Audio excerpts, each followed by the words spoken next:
Thank you all for joining us here at our post second annual Future of Energy Symposium press conference. I'm excited to welcome with me on stage or to the podium Clint Vince, the global chair of the Denton's law firm, Paula Gold-Williams, president and CEO of CPS Energy, and Maria Villagomez, assistant city manager from the city of San Antonio, for what is a special announcement honoring our president and CEO, Paula Gold-Williams. So first up, I ask for Clint Vince to join us at the podium.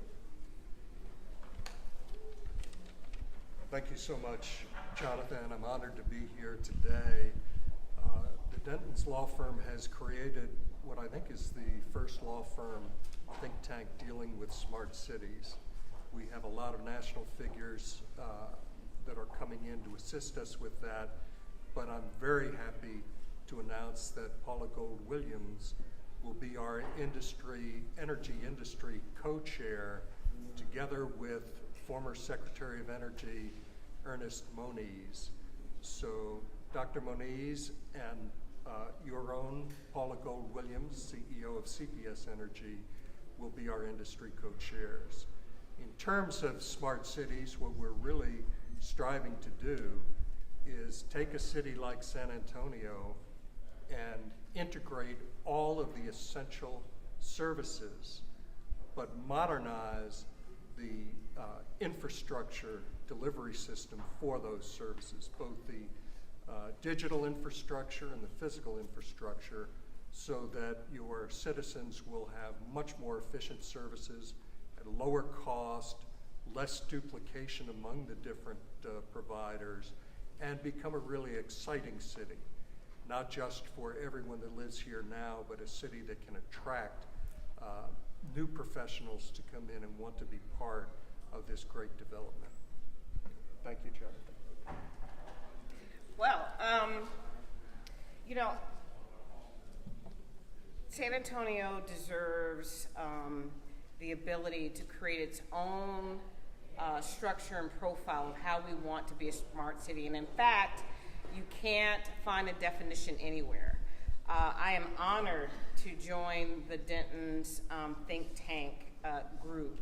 They have a global presence and a focus on energy on a global level, but they understand that these solution sets really can happen best when you're looking at the city itself and you're thinking about the history and you're thinking about where that particular community can go. What we had today was a testament of the beginnings of doing something very special. We have been able to bring in leaders from across the nation with presence from across the globe, and actually we actually had participation from across the globe. And to have our mayor actually anchor us in terms of vision, in terms of expectation of making sure that we are doing the right things for the community and the integration. We are right to make smart cities perfect for what we're doing. Now, CPS Energy as a whole has been investing in our grid. We talked about it today. We've made some major investments at the forefront in replacing the meter technology. We are 93% converted to a digital platform, and we will have that done this year. That's part of it. The rest of it is to work in terms of the integration and moving power back and forth much more smoothly, and really trying to optimize and improve the grid in the right way. But I would say to you, even at this, being named and being honored to be named, we understand that we don't own Smart City. We are the enabler of the service, and we believe that we can provide our platform in a way that can help every entity, both businesses and agencies and our owner, come together and partner and use platforms, connections, sensors, and technology to make this work. But really what I've needed and what I've gotten is commitment from the city of San Antonio, because they have a bigger, broader vision about what Smart City can be for every citizen, and in terms of really the services that the city provides, the way that we are seeing when visitors come here, and the way that we can live every single day. That has made me excited. And under the leadership of the mayor and the city manager and our head of Smart Cities, assistant city manager, Maria Villagomez, and many others at the city, they have started to get us partnering. And again, we are feeding into that. We are eating it up. We are excited about it. And we're going to use our platforms and our connections. Ernie is fabulous, and he's helping us think about regionalism. He's going to be in the San Antonio market, and we're going to figure out how to make all of this work in alignment. And so I'm honored. It is a position not of convenience or elevation. It is a marching order for me to bring more thought leadership and actual applied solutions to this market, to our customers, to this great community. So you will hear more. I want to hear more from you. We're going to try to figure out how to customize it, how to bring technology that is local and energized and thought and make it all work together. But we wanted to be able to share with you the beginnings of something very, very special. So with that, I will take a left over here and turn it over to Maria. Thank you, Paula. Well, the City of San Antonio, we're so excited to work with CPS in our Smart City strategy. The City Smart City program that we call Smart SA focuses on building a connected, inclusive, and resilient community that supports a high quality of life for all residents of San Antonio. The city's technology strategy that supports our Smart SA leverages the domains of big data, hardware, infrastructure, fiber and mesh networks, IoT devices such as sensors and beacons, as well as entrepreneurial vendors, partners, and startups. At its core, the city to be smart, it must be strategically connected technology with initiatives and outcomes that drive increased livability, workability, and sustainability for all residents in San Antonio. This intentional approach to technology adoption allows cities to improve community services in more resourceful ways. In fiscal year 2018, the city's Smart SA strategy focuses on addressing two challenges, which include mobility and access to city services. Addressing these challenges requires a collaborative effort across agencies, and working with CPS is a reflection of this effort. Working with CPS and other entities will serve as a foundation for shared data and technology infrastructure. The city has begun leveraging existing innovation and technology relationships between the city, CPS, SOS, VIA, and the San Antonio River Authority.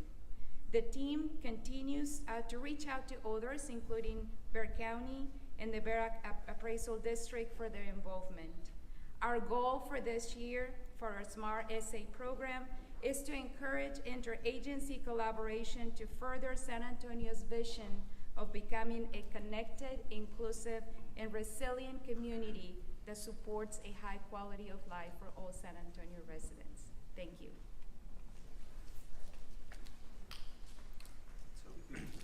So congratulations to our President and CEO, Paula Gold-Williams, on this distinct honor. We will now offer an opportunity for any questions that you may have.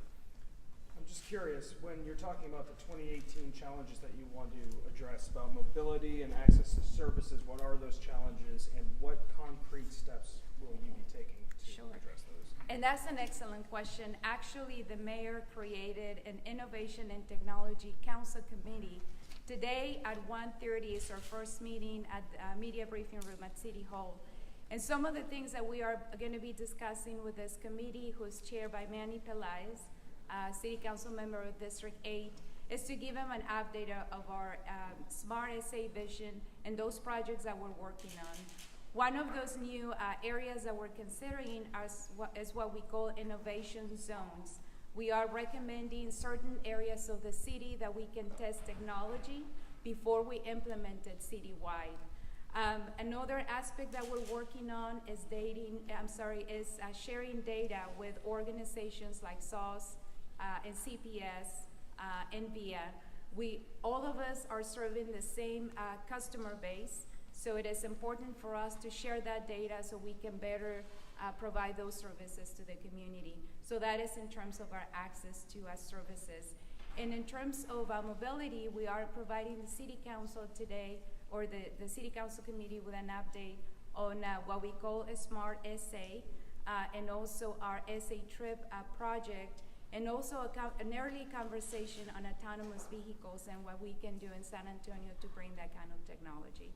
So those are some of the projects that we're going to be discussing with the council committee this afternoon. Can you give, sharing data, what kind of data? What sort of data might the city have that CPS or SAWS would be interested in, would actually help? Sure, I'll give you a quick example. If you are new to San Antonio and you want to open a new account with SAWS or CPS and also get garbage collection services from the city, today you have to go 3 different places. So what we're proposing to do is to offer a better interface for our customers so they can go to one single place and be able to register for those services. So that is just an example of what we're talking about. I was going to ask for the committee, how often does it meet? What are the deliverables y'all are getting? So we've got Clint has had his firm work on pillars and foundation, and that document is fresh and ready. We will be convening, I believe at this point in time, early summer, to look over that and think about spreading out the validation of that document across all of the groups. And in between that, we are actually going to have a regionalism conference here in San Antonio. I'm inviting Ernie Muniz in town. Clint will be back. We'll have some leaders from across San Antonio, and I'll be able to introduce some of those concepts here locally before that, and then we'll create the overall cadence. Did I miss anything? No, that's perfect. We're actually, our think tank, like the smart city concept of digitalizing infrastructure, is going to be a virtual think tank, but we will have physical meetings. So we will have one in Washington, D.C. toward the end of July, where we'll bring in all of the thought leaders for the 14 thought pillars of the think tank, all dealing with smart city issues, from energy and grid modernization to advanced telecommunication to transportation, health and safety, water and wastewater, building efficiency, and so on. And I would just emphasize again, we are deeply honored that a thought leader as well regarded, not just nationally but globally now, as Paula Gold-Williams will be joining us together with Dr. Ernest Moniz, the former Secretary of Energy. Thank you all again for joining us today for what I hope was a wealth of knowledge on energy, and again, congratulations to our President and CEO on this special announcement. This concludes our press conference. Thank you very much. Thank you very much.